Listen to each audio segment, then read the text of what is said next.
comfortable room, clean sheets, cushy bed, decent toilet with western commode, air condition, three meals, real square meals, tea, coffee at your beckoning, a safari, and all this for $4,000 a day for two people. Can't beat that.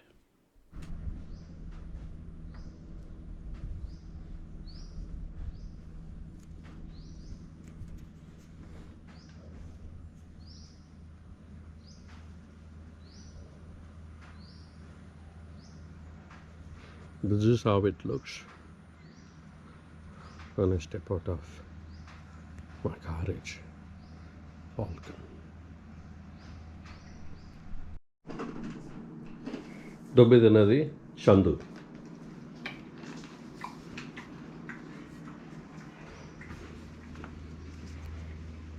And it works wonderful for people like Chandu who would need the animal comforts wherever they go. I am a different animal. I like to be part of the jungle, literally, as much as I can. I feel at home there.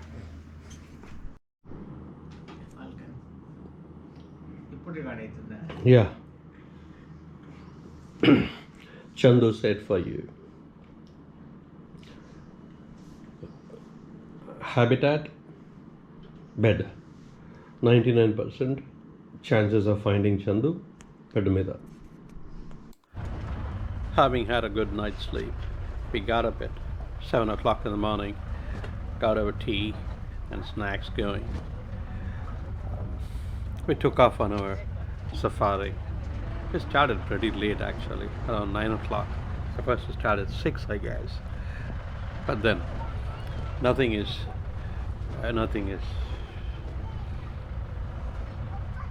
well, I'll leave it at that. So, we had a bunch of people along with us. A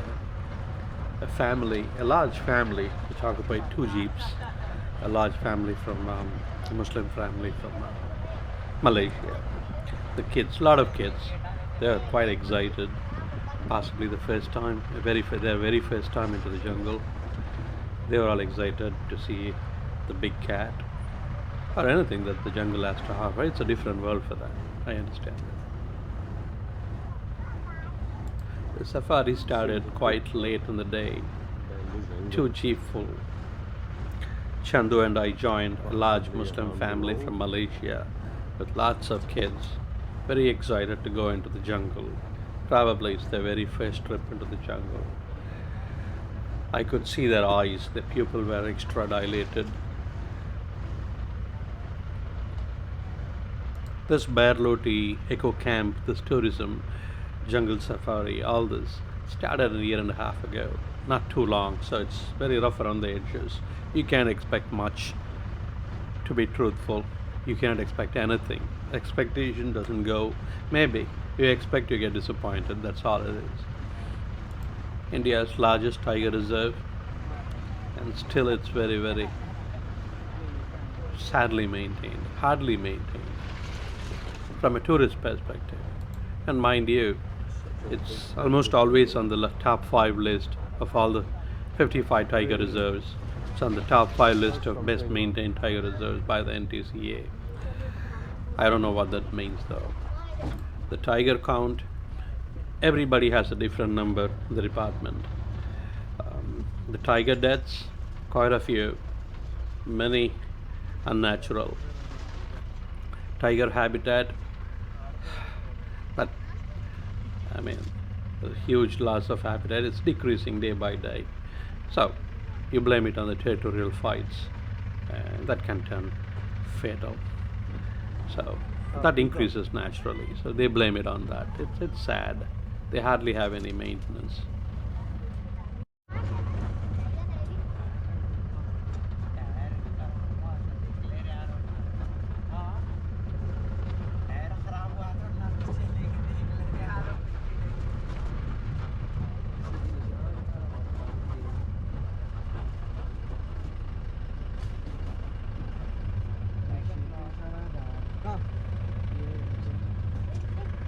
इधर है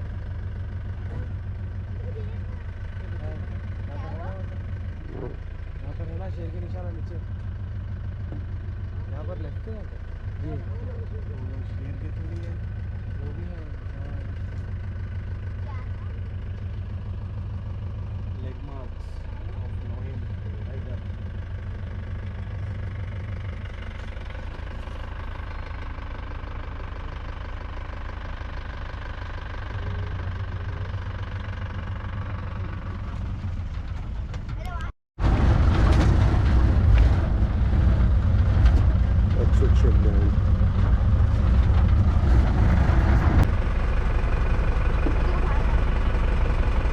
मार खाता हूँ खाली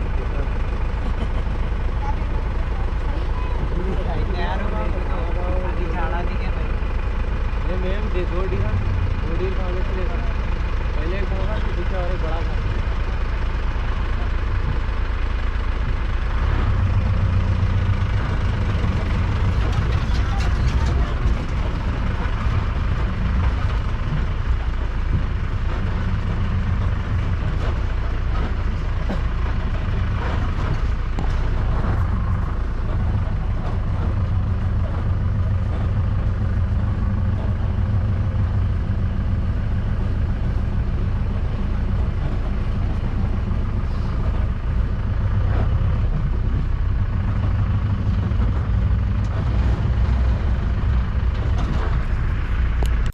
The poor staff, they're hardly trained. They have no idea what to cater to the tourists. And they're just there, these poor jungle folks. The Adivasis, they're too happy to have an employment. That's all it is, nothing more than that. It's unfortunate to see these Adivasis, the Chenchus, with all their knowledge of the jungle. They are put to hardly any use. Their skills, their knowledge, nothing is tapped. They have no understanding of what to cater to the tourists. Oh, on the left you see Veerabhadra temple, which is pretty old, but the tribals always give a BS saying, oh, this is 500 years old, 600 years old. They have no understanding. I mean, legends exist everywhere. And the sad part is generally we stop there, go around, check it out and come back. It's like 15-minute stopover. But we didn't have, unfortunately, because the Muslim family was not comfortable going into the temple, that to a dilapidated one. So it was just a stop from outside and we took off. But on the way back, I insisted that we stop, and we did. And I went inside. The guy, the naturalist, is also a Muslim Baga, but he didn't mind going into the temple with us. I went around, had a good time. But no animal sighting, no droppings, nothing. So the entire trip was literally meaningless, just to drive into the jungle and back. The family, it was completely disappointed. But I'm not even sure if they were disappointed, because they had no clue what they were looking at, what they were not looking at. They were not even sure what to expect. They were talking about sighting lions and tigers, lions. I'm not sure if they really understand what to expect from an Indian jungle, especially the NSTR. In a way, it's a good thing that they don't know that they were disappointed. I mean, these expectations are really interesting. I mean, so after all, there are expectations which do not lead to disappointment, despite not fulfilling your expectation. That's kind of strange. NSTR does strange things, I guess.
It's sadly badly maintained.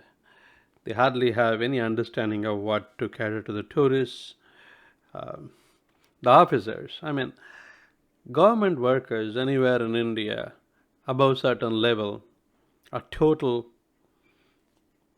wicked people. Respect is not the word that can ever come to your mind. But the good news is you can always have fun if you are resourceful, if you know where to go, who to talk, what to work out. Take a little bit of risk here and there. Break a rule, possibly, because rules are not concrete. Uh, in the jungle, the forest officers make and break their rules as they wish. They change it left and right.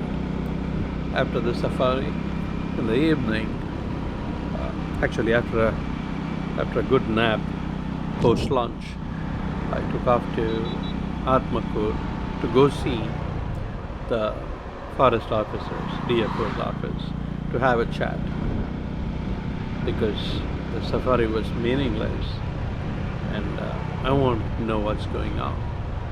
So I took off. And there was another issue regarding my billing at that point. So they had double billed for the same room for 3 days. So I took off with Chandu. The ride was fun, but we didn't encounter anything, no wildlife, nothing. A little darker, possibly a little later in the day. There's every possibility I would have possibly sighted a leopard because there's a huge lake on the left, which I would take you on my next trip, where a leopard pair frequents.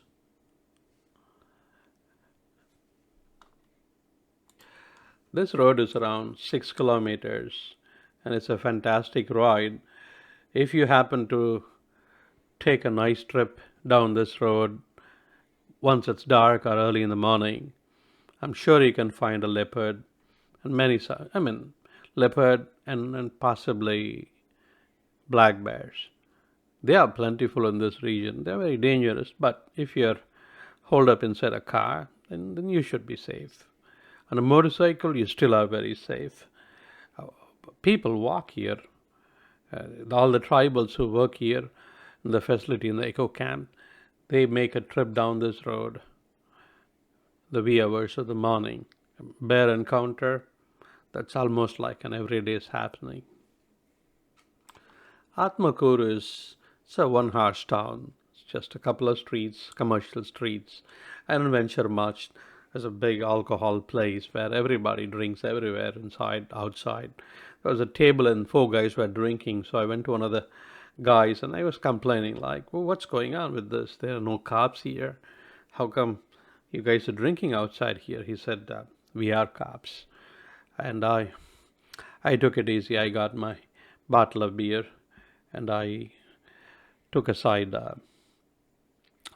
what can I say, a side dish. I don't know what, it was an egg dish, and settled in a corner, had the beer and took off from there. Chandu, he just watched me drink, that's all.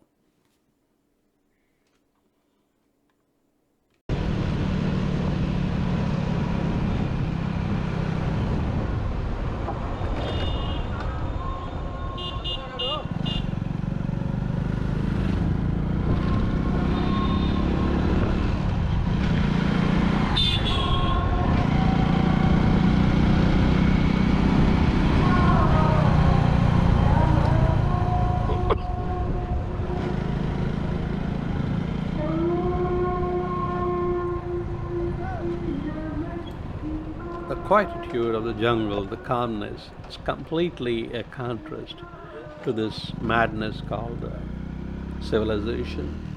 And you can hear all kinds of noises from especially religious places.